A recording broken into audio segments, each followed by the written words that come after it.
Assalamualaikum warahmatullahi wabarakatuh. Alhamdulillahilladzi ja'ala al-a'yada bil afrahi was surur wa dha'afa lil muti'ina jazilal ujur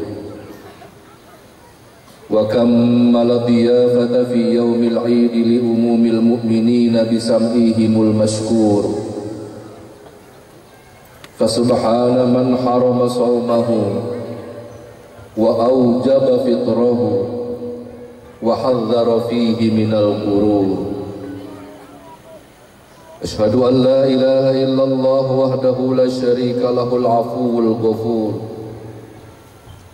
wa asyhadu anna nabiyyana Muhammadan abduhu wa rasuluhul habibus syakur sallallahu alaihi wasallam wa ala alihi wa sahbihi alladhina yarjuna tijaratan lan tabur. Amma ba'du fa ya ibadallah, usikum wa iyaya bitaqwallah wasbiru wasabiru warabitu la'allakum turhamun la'allakum tuflihun. Allahu akbar, Allahu akbar, Allahu akbar, Allahu akbar kabira walhamdulillahi katsira wa subhanallahi bukratan wa asila. La ilaha illallah wallahu akbar, Allahu akbar walillahil hamd. Maha suci Allah, Tuhan Sang Maha Pencipta yang paling sempurna. Maha suci bagi Allah, Tuhan yang telah menata dan mengatur alam raya ini dengan keseimbangan dan keindahannya. Maha besar Allah, Tuhan pemilik waktu dan masa. Maha besar Allah yang kehidupan manusia berada dalam genggamannya. Puji bagi Allah yang masih memberikan waktu kepada kita sehingga kita masih menjadi penduduk bumi ini. Puji bagi Allah yang masih memberikan kepada kita nikmat kesempatan sehingga kita masih berjumpa dengan Idul Fitri tahun ini. Syukur kami untukmu ya Syakur. Terimalah ibadah kami ya Mujibas Sa'ili. Berikan kesempatan kepada kami ya Qadir untuk kami berjumpa dengan Ramadan berikutnya. Selamat jalan Ramadan tercinta. Selamat jalan Syahrul Barakah, Syahrul Rahmah wa Syahrul Maghfirah. Allahu akbar walillahil hamd. Hadirin dan hadirat, aidin dan aidat, faizin dan faizat. Baru saja kita merebahkan diri kita bersimpu di depan pintu kebesaran Allah yang Maha Kasih Maha Sayang. Baru saja kita mengakhiri sholat kita dengan menyebarkan salam sejahtera kepada seluruh makhluk di sekitar kita. Sejak tadi malam sampai pagi ini kita memenuhi langit dengan gema takbir. Allahu akbar, Allahu akbar, Allahu akbar. Jauh dari kedalaman hati kita yang paling bening terbersit rasa syukur yang tak terhingga. Rasa syukur yang mengisi setiap pembuluh darah kita, mengalirkan kesejukan ke dalam pori-pori kulit kita, urat-urat syaraf kita, jaringan-jaringan daging kita, butir-butir darah kita, dan sampai ke dalam tulang sumsum kita. Seperti tetes embun di pagi hari, air mata kita perlahan-lahan menggenangi pipi. Itulah air mata terima kasih. Terima kasih kepada Dia yang Maha Sayang. Air mata kepuasan karena kita bisa berhari raya pada hari ini. Air mata kebahagiaan karena kita mendapat peluang untuk menyelesaikan puasa dan sholat malam di Ramadan tahun ini. Inilah kita sekarang, para aidin dan aidat, faizin dan faizah, orang-orang yang berhari raya, orang-orang yang merayakan kemenangan. Kenanglah wahai hadirin sekalian, kesibukan kita pada Ramadan kemarin, menahan lapar dan haus, mengendalikan hawa nafsu, membaca Al-Quran, menghadiri majlis tadarus, melakukan sholat malam, berbagi kepada fuqara dan masakin. Kenanglah malam-malam qadar kita kemarin, pada saat kita melantunkan doa-doa dalam kesepian atau dalam kerumunan, di rumah kita sendiri atau di rumahnya Allah. Kenanglah wahai hadirin sekalian.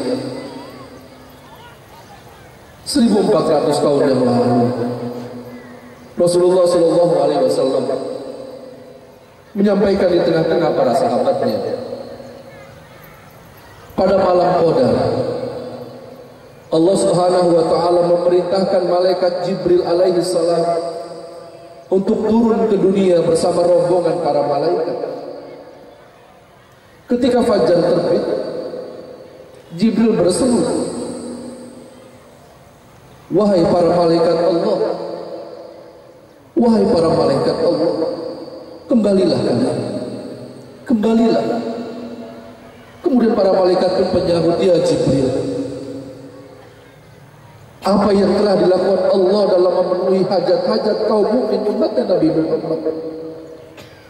Jibril berkata, Allah Subhanahu Wa Taala telah memenuhi keperluan mereka, membahagiakan dan mengampuni mereka semuanya kecuali 4 orang, kata Jibril. Para sahabat kemudian bertanya, ya Rasulullah, man hum ya Rasulullah? Siapakah mereka yang 4 orang itu ya Rasulullah? Siapakah mereka yang tidak diterima ibadahnya ya Rasul? Siapakah mereka yang ditolak doanya itu? Dan siapakah mereka yang tidak diampuni dosa-dosanya? Rasulullah kemudian menjawab, semua orang dipenuhi keinginannya oleh Allah pada malam Qadar kecuali 4 orang. Rajulun badmana khamrun wa aqali walidayhi wa qati'ur rahim wa masyahid. Yang pertama, orang yang terus-menerus minum khamr, kata Rasulullah. Yang kedua, orang yang durhaka kepada orang tuanya. Yang ketiga, orang yang memutuskan silaturahim. Dan yang keempat, orang yang sedang bermusuhan. Faizin dan faizah. Kita semua mengetahui bahwa khamr adalah dosa yang sangat besar. Dan syukur alhamdulillah jika kita semua berhasil menghindarinya.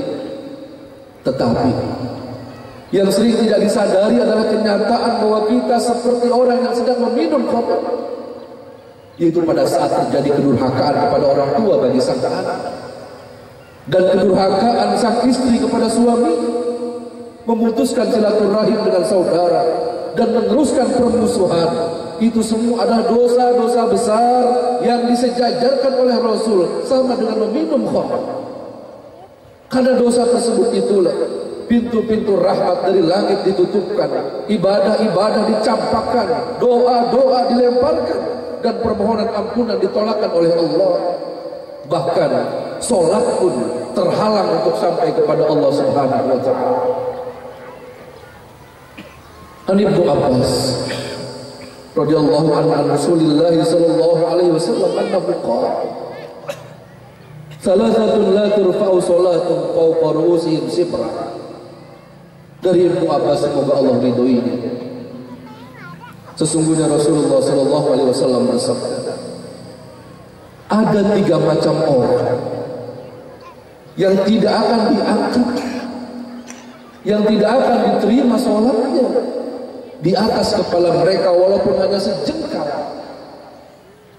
Yang pertama, rajulun amma qauman wa hum lahu karihun. Seorang laki-laki menjadi imam suatu kaum. Seorang laki-laki menjadi pemimpin suatu kaum, padahal kaum tersebut membenci dia karena dia zalim ketika memimpin. Laki-laki model itu, kata Rasulullah, sholatnya jangankan sampai kepada Allah, sejengkal pun tidak akan naik di atas kepala. Yang kedua, wa imra'atun batat wa zawjuha 'alaiha sakhit. Seorang istri yang tidur dalam keadaan suaminya masih marah kepadanya karena ulahnya, apakah itu lisan, apakah sikap, apakah perbuatan. Kemudian dia belum segera minta ridho kepada suaminya. Istri yang tidur macam begitu, kata Rasulullah, sholatnya jangankan sampai ke langit menuju Allah, sejengkal pun tidak pernah akan naik di atas kepala. Yang ketiga, wa akhwani mutasariman. Dua orang bersaudara dan saling bermusuhan.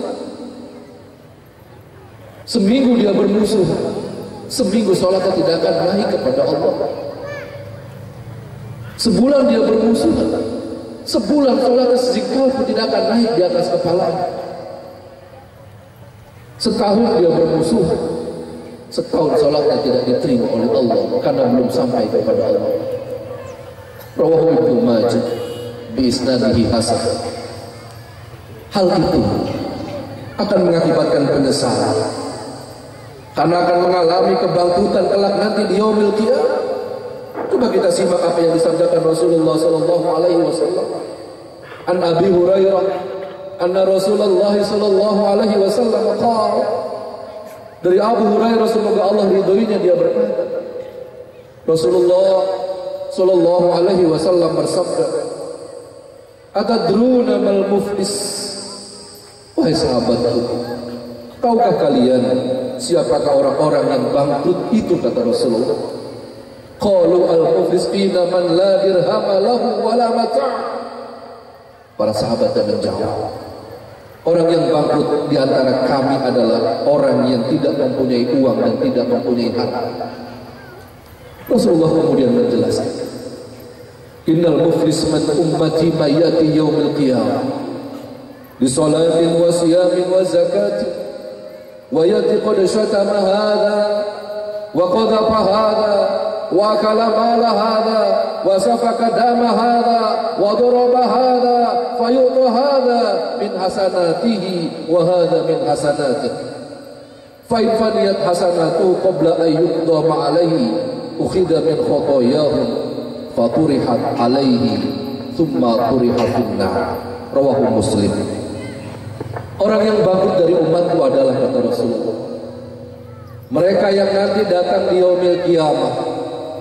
Mereka datang pada hari kiamat dengan membawa pahala salat, mereka membawa pahala puasa, mereka membawa pahala zakat, dan mereka datang di hari kiamat dengan membawa pahala-pahala ibadah yang lainnya. Qad syatama hadza wa qadhafa hadza wa akala mala hadza.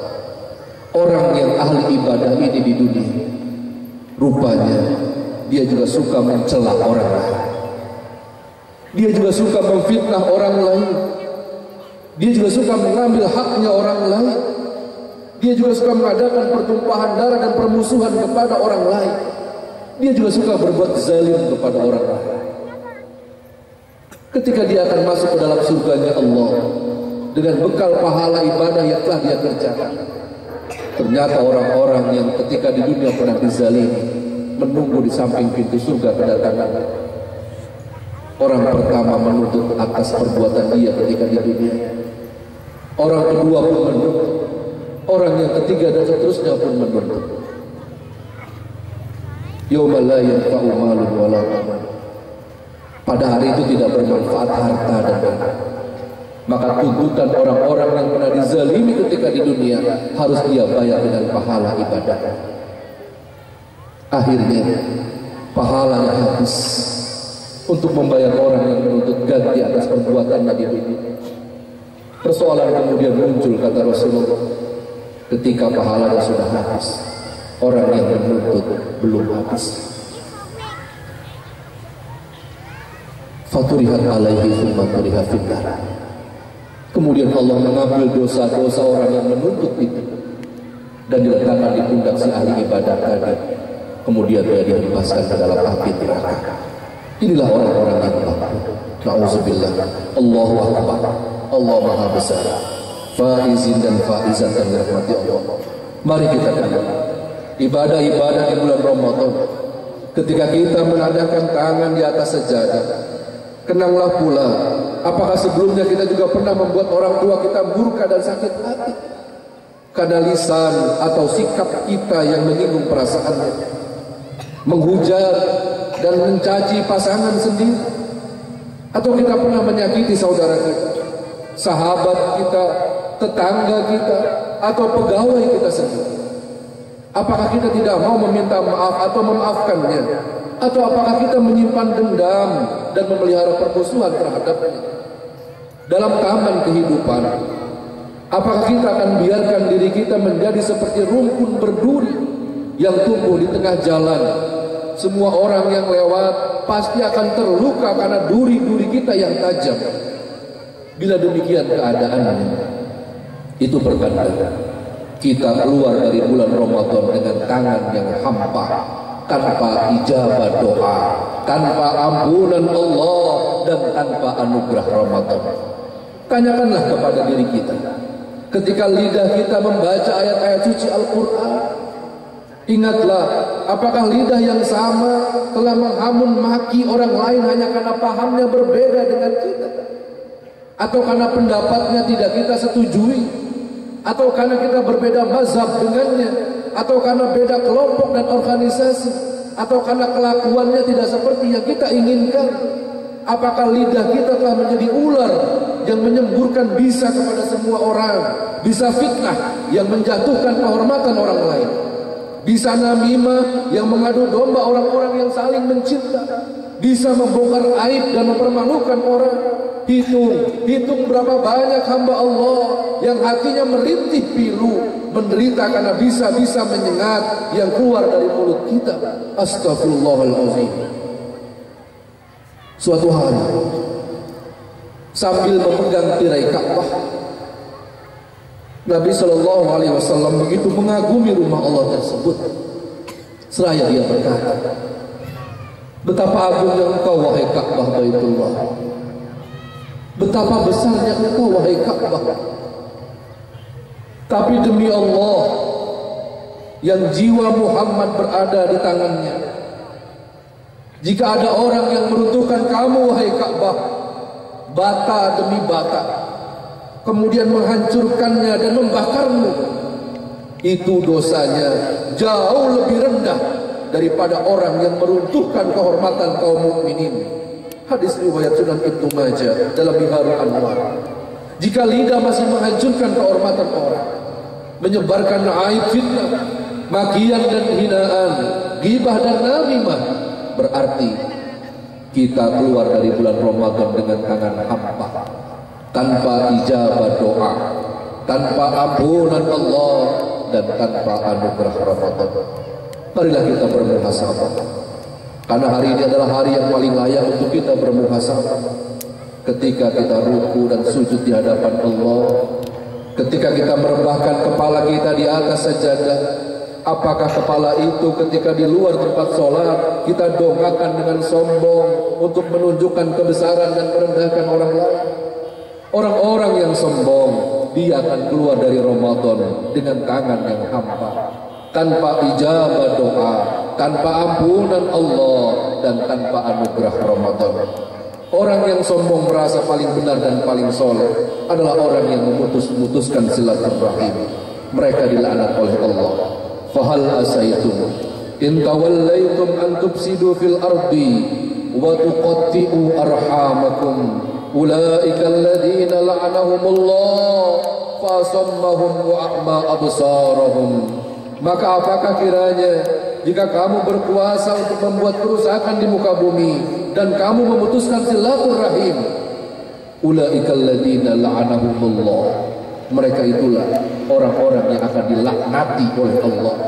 Fa asammahum wa a'ma absarahum, ditulikan telinga mereka oleh Allah, dibutakan penglihatan mereka. Quran surat Muhammad ayat 22-23. Allahu akbar, Allahu akbar, walillahil hamd. Ma'asyiral muslimin rahimakumullah. Rasulullah sallallahu alaihi wasallam menyampaikan sabdanya dalam sebuah hadis yang ternukil dalam kitab Sahih Imam Muslim dari Sa'id bin Abi Burdah, dari ayahnya dia berkata, kami pernah melaksanakan sholat maghrib bersama Rasulullah sallallahu alaihi wasallam. Setelah selesai kami mengatakan, alangkah baiknya kita berdiam di sini di dalam masjid hingga kita melaksanakan sholat isya bersama dengan Rasul. Lalu kami pun berdiam dan duduk di masjid. Tidak lama kemudian Rasulullah keluar menemui kami seraya berkata, kenapa kalian masih berdiam di masjid? Kami pun menjawab, wahai Rasulullah, kami telah melaksanakan sholat maghrib bersamamu. Maka kami mengatakan alangkah baiknya kami berdiam di sini untuk menunggu waktu isya bersamamu. Beliau bersabda, benar apa yang telah kalian lakukan. Abu Bakar bin Abi Syaibah melanjutkan, kemudian Rasulullah mengangkat kepalanya ke langit, dan beliau sallallahu alaihi wasallam adalah orang yang paling sering mengangkat kepalanya ke langit. Lalu beliau bersabda, bebintangan adalah penjaganya langit. Apabila bebintangan telah tiada, maka akan datang kepada langit apa yang telah dijanjikan untuknya.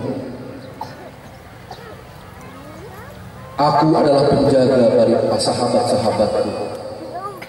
Apabila aku telah tiada, maka akan datang kepada sahabatku apa yang telah dijanjikan untuk mereka. Para sahabatku adalah penjaga bagi umatku. Apabila mereka telah tiada, maka akan datang kepada umatku apa yang dijanjikan untuk mereka. Hadis riwayat Imam Muslim. Hari ini Rasulullah telah tiada, para sahabat juga telah tiada. Lantas tidakkah kita beriman kepada apa yang dikabarkan oleh Rasul tersebut? Tidakkah kita melihat berbagai macam fitnah muncul bak jamur siram oleh air hujan? Berbagai macam bid'ah menghiasi relung-relung ibadah kehidupan kaum muslimin. Berbagai macam kemaksiatan telah dijadikan sebagai budaya. Perpecahan dan pertikaian umat telah menjadi tontonan-tontonan harian kaum muslimin. Kaum muslimin telah menjadi pion-pion yang dimainkan oleh kekuatan musuh untuk saling memakan sendiri. Tengok saudara-saudara kita di Mesir, di Suriah, di Libya, di Irak, di Libanon, di Afghanistan, dan negara muslim lain. Tengok dengan mata hati kita, saudara sekalian. Tengok pula keadaan negeri kita tercinta. Tengok dengan hati, wahai kaum muslimin. Lihatlah dengan nurul basirah masyarakat yang rentan untuk terkotak-kotak hanya karena beda pemahaman. Mereka bermusuhan. Hanya karena beda pendapat, mereka saling benci. Hanya karena beda cara dalam ibadah, putus silaturahim di antara mereka. Hanya karena beda pilihan, mereka kemudian saling bermusuhan. Kemudian putuslah silaturahim, saling benci, akhirnya menjadi permusuhan yang berkepanjangan. Lihatlah, lihat dengan hati kaum muslim. Inilah keadaan bangsa kita saat ini. Afalam yasiru fil ardi fatakuna lahum qulubu yaqiluna biha aw adhanu yasma'una biha fa innaha la ta'mal absar walakin ta'mal qulubul lati fis sudur. Apakah mereka tidak berjalan di muka bumi, lalu mereka mempunyai hati yang dengannya mereka dapat memahami, atau mereka mempunyai telinga yang dengan itu mereka dapat mendengar? Sesungguhnya kata Allah, bukan mata kalian yang buta, tapi hati kalian yang di dalam dada itu yang buta. Al-Quran surat Al-Hajj ayat 40. Faizin dan faizat yang dirahmati Allah, Rasulullah sallallahu alaihi wasallam telah mengabarkan kepada kita semua berbagai macam fitnah petaka yang bakal terjadi di akhir zaman. Akhirnya kita semua dituntut untuk merenungkan apa yang dipesankan Rasulullah tersebut. Suatu hari dari Ibnu Hibban radhiyallahu dalam kitab Sahihnya hadis 620 meriwayatkan dari Aisyah radhiyallahu anha, Rasulullah sallallahu alaihi wasallam di suatu malam Rasulullah berkata kepada Aisyah, "Wahai Aisyah, biarkan aku beribadah kepada Tuhanku pada malam ini." Aisyah kemudian menjawab,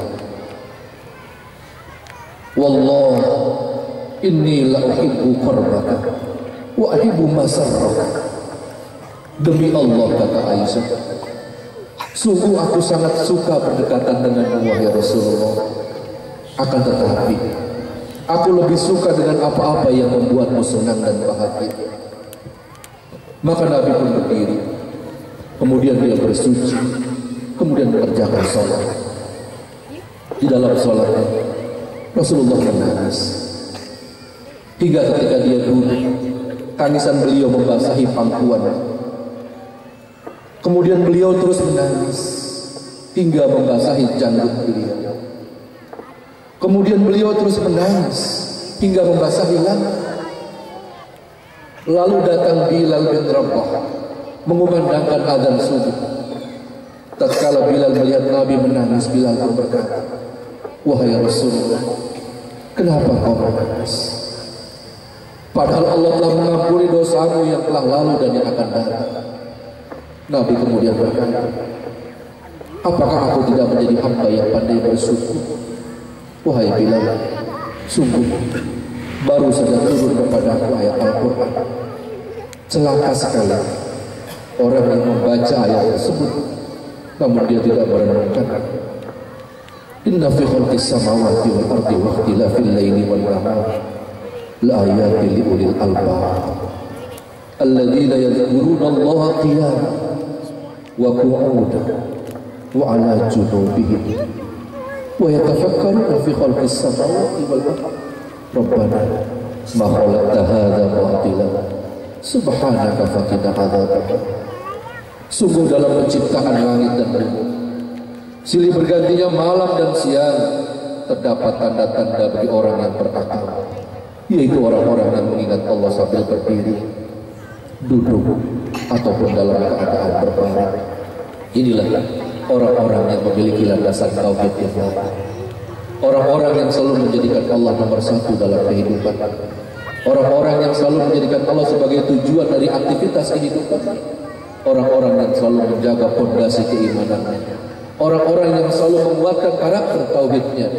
Inilah yang menjadikan Rasulullah menangis semalaman suntuk karena mengingat akan keagungan dan kebesaran Allah. Hadirin jamaah yang dirahmati Allah, akhirnya sebagai penghujung dari pemaparan khutbah ini, mari sama-sama kita merenungkan apa yang tadi disampaikan oleh Rasulullah sallallahu alaihi wasallam berikut ini. Ya ma'syaral muhajirin, khamsun idza tulitum bihinna wa a'udzu billah an tudrikuhunna lam yazhar fahisha. Wahai kaum muhajirin, ada 5 hal yang akan dijadikan ujian kepada kalian, dan aku berlindung kepada Allah semoga kalian tidak mendapati kelima masa ujian tersebut. Yang pertama, tidaklah suatu perbuatan keji atau perjinahan merajalela pada suatu kaum sehingga mereka melakukannya secara terang-terangan, kecuali di antara mereka akan terjangkit penyakit tor dan kelaparan yang belum pernah sekalipun melanda orang-orang terdahulu sebelum mereka. Yang kedua, pesan Rasul, tidaklah mereka mengurangi takaran dan timbangan, kecuali mereka akan dilanda paceklik yang berkepanjangan, sulitnya kehidupan, dan mereka akan dipimpin oleh para penguasa-penguasa yang zalim. Yang ketiga, tidaklah mereka menahan zakat harta mereka, kecuali mereka pasti tidak akan dikaruniai air hujan.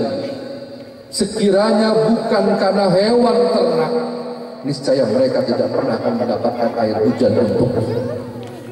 Yang keempat, tidaklah mereka membatalkan perjanjiannya dengan Allah dan Rasul, kecuali mereka akan dijajah oleh bangsa lain yang akan merampas kekayaan mereka.